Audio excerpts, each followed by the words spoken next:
Check out this wild scene about to go down. My dude, that's right, DANDADAN's back with season 2. So, every week, new episode clips right here on the channel. Stick with me till the end, and let's dive into the recap. It starts with those creepy pervs heading toward Momo, and she thinks about taking out the leader to scare the others off. But the dude just dives in, grabs MMO's wrists, and drags her under in the hot spring.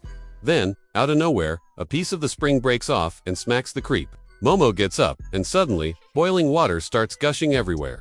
She bolts, and the whole place starts collapsing. She tries to make a run for it, but one of those weirdos grabs her leg and climbs on top of her. But thank the heavens, the hot spring house starts crumbling and falls. Saving Momo, she gets a sec to catch her breath and spots a gorgeous view, with rainbows and a bright blue sky. Meanwhile, OL Turbo's chillin' in the bath, relaxed, and Loki gave Momo some luck, thanks to her now being in Manic Neko's, the lucky cat's, body. She's there cause she overheard Saichan's convo when she gave M the address. So she hid in MMO's bag the whole trip. Sneaky old lady, huh? Momo says she didn't. I have to hide, and asks what they're even doing in this wrecked place. Then the residential association crew shows up to bust the Kitu family's scammy butts for causing this mess. The old folks book it, and MMO's praying they rot in jail. Same, please. Turbo's just lounging in the bag, zero stress. Ma'am, thanks the kitty for the help, but Turbo, being her sassy self, says she didn't lift a paw for free. Was just your power happening to kick in right then. Momo asks if she's seen Gigi's house yet, cause she didn't sense anything. Turbo Granny says the place is dangerous, soaked in human blood. Okaran and Gigi have no clue what those papers on the other side of the wall are. Okaran says they should wait for Momo before doing anything. Doorbell rings. Okaran hopes it's his crush, but when Gigi opens up, Kit2 family grannies. The old biddies make themselves at home, munching snacks, gossiping about rude neighbors. The matriarch says, it's time these folks learn Benoit owns these lands. Hint, her family. She wearily insists Gigi and his friend eat sweets with them, generously overlooking his unpaid rent since his parents are hospitalized. Okaran whispers, who are these hags? Gigi explains, the Kit2 family, his landlords. He's only staying cause the old lady allows it. Okaran panics. They can't find out a boot hole in the wall they covered with a PSG poster. Granny interrogates Gigi, why'd you vanish? No calls. He lies. Okaran wanted to see me, so I went to get him. The old lady warns Gigi not to bring in any more mediums like before. No more weirdos. The grannies freak out, saying this kid's trying to lower the property value, and ghosts don't exist, so he better stop spreading nonsense. Gigi tells M to chill. His friend doesn't even look like a medium. He's been scammed too many times already. Then, the matriarch grabs her shotgun and with a veiled threat says she's got a hunting license. Would be a shame if I'm hunting boar, and someone just happens to step in front of me. Gigi yells, point that thing away. Cops could arrest her for aiming at people. Conveniently, Officer Suru shows up just then, but the pedo da Vea sons barge in, whining the association kicked him out. Thankfully Suru backs him up, and Capucho warns the Kit2 family, don't do anything too messy to cover up. The old man greets Gigi, demanding, where'd you go? Don't lie, who's Okaran? He quizzes him, what's Didi's favorite soccer team? A real friend would know. If you just met, I'll find out who Okaran really is the hard way. Luckily, Okaran blurts, Gigi loves Zangerman and A. They barely escape the interrogation. The matriarch then asks, when the girl who left is coming back. Gigi tries to lie, but everyone's sideing him. The crazy granny snaps, stop lying, cut the crap.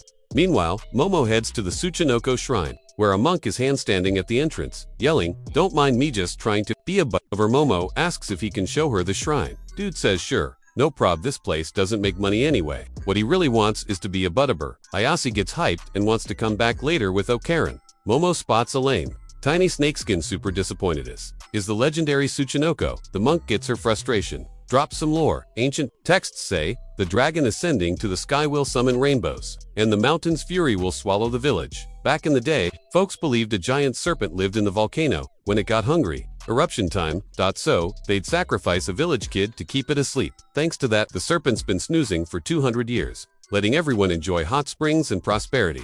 What Momo's seeing? Just its old shed skin. Momo demands, where's the real Tsuchinoko? Young monk admits, my dad used the name to lure tourists. EAS gets pissed. Momo says, it's all just mythsphere, makes people irrational, sacrificing to fake gods. The monk keeps grinding, swearing he'll stop the cycle. But his real dream, being a handstand butt tuber. Then it hits him. Wait, I could tell these stories online. MMO's bummed to know Tsuchinoko and Okaran'll be crushed. She heads back to Gigi's place, only to find the boys shirtless, beaten, on the floor, with a room full of creeps. The old lady smirks. Perfect, now we have all the offerings. Cue Momo, going apeshit kicks, knees, psychic powers, the works. She's owning these freaks. Then some old dude sneaks up WHAM, headbutts Momo, leaving her dazed. He grabs her thigh and oh hell nah, I'm calling the cops. The creep laughs. Don't be scared. Till Turbo Granny pops out the bag yelling, "Yo, you're crushing me." Momo thanks her, but Maneki, Nico snaps, "I'd never help you. Who are these freaks?" The pedo grandpa's like chill, but Momo shouts, "Get out of Gigi's house." Cue the matriarch entering the fight with martial arts, skill styling on Momo, even dodges a sofa. Momo chucks psychically. This lady's flipping around, blocking everything, then bam. Anaconda kick sends Momo flying through a wall. Matriarch side-eyes, weird, almost like she's using powers. Ah, yeah, Sherlock. Momo's shook. Since when do grannies hit this hard? Turbo Granny deadpans. She's a monk. What? 1. Granny notices floating objects around Momo and her talking cat. Matriarch hisses, "If you're here to ruin our festival, you're gonna regret it." She boasts her family's protected this village for generations, won't let some brat wreck their peace. Mo yells, "Leave Hotai alone." Asterisk Turbo Granny just watches, unimpressed. Matriarch ain't having that sass. Flexes her hot spring aura, like we've sacrificed for 200 years to keep the volcano asleep. This house was the altar where we fed kids to the serpent. Momo's jaw drops. Turns out, Gigi's family were the next offerings, and Momo's trio conveniently made up the missing 3. Suddenly floor turns to quicksand. Momo sinks as the matriarch cackles. Serpent's hungry. Time to eat. Momo struggles. Out Turbo Granny warns, "Don't make eye contact or you're dead." She almost escapes, but the kiddos throw her back in. Matriarch purrs. "No sacrifices escape my hands." Then bam. Okaram and Gigi shoveth grannies into the quicksand to dot while the other hags kick the boys. Okaram yells, "Momo, grab my hand." She thanks him, ... Too late. Everyone plummets into the serpent's lair deep underground. No way back up. Okaram and Momo look around. But hell, it's a whole creepy village down here. Suddenly, he heals Gigi's dangling from a rusty pipe, then plummets into the abyss. Momo. Reaches out, misses. Thank God, he lands on something soft. Nope. Celebrations over Gigi. Just crash landed on the giant serpent, the Kitu. Family strikes a worship pose. Sacrifices ready for serving. Gotta nail that poser, get eaten. Turbo Granny drops lore. That's a Kirigari. Okaram's eyes widen. Mongolia's deathworm. Asterisk supposed to be 3 to 6 feet long, not this size. Scene plot twist. The Kitos have been worshipping a freaky worm this whole time. Momo screams, "Stop this madness." Too late. The kiddos do their ritual dance. Chomp. Snack time. Now the squad's trapped with a man-eating mega-worm. Cut 2. The others find shelter in a house, but Momo and Okaram collapse. Heads pounding. A creepy ritual chant echoes. Body twists. Dragging toward Gigi like a possessed zombie. Gigi spots a white-haired kid in the distancious zombified Okaran. Tries to rip his own mouth open. Gigi grabs him, barely stopping the madness. Okaran's dazed, bleeding. Still, fighting, Gigi slams him against a wall. But the dude grabs a box. Cutter. Giant worm charges. Gigi yanks Momo and Okaran to safety. He tests a theory with a mug. It tracks sound vibrations, not voices. Okaran's still on that suicide grind. Now with scissors. I wrestles him down. "I wanna die." Okaran sobs. Flashback. Gigi coming home to find his parents dead together on the balcony, ready to jump. He saved them. But his mom whispered, "Let us go." Now Momo's grabbing broken glass to join the Go-To-F club. Lucky. Cat takes the hit for her still not enough. Jiji ties them both up before they can eat themselves. Turbo Granny explains, death worms emitting sick people off themselves. Gigi realizes why his parents tried it. But why am I immune?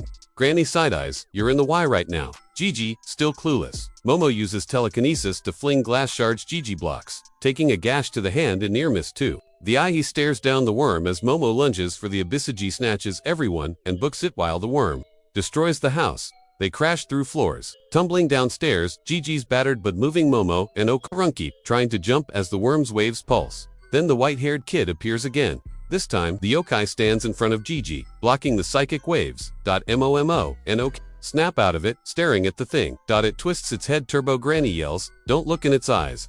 It's a demon, it drives people insane." Same as the worm. Their powers cancel each other. Outworm freezes. Okaran rips off its head. It regrows and attacks. The yokai locks eyes with Gigi. Flashback. Kids playing, except one. A malnourished boy chained in a filthy basement, mimicking their games alone. Night falls. He's freezing, starving, smiling weakly at memories of play. Cut to Kitu family, dragging Himas, a sacrifice to calm the volcano. He burns alive in the eruption, wishing only to have been a child. Years later, his spirit haunts very spot where Gigi's house now stands. A family moved in, the kid could see him, but then the parents drowned in a wash basin. Years pass, new family moves in. Ghost, boy just wanted to play.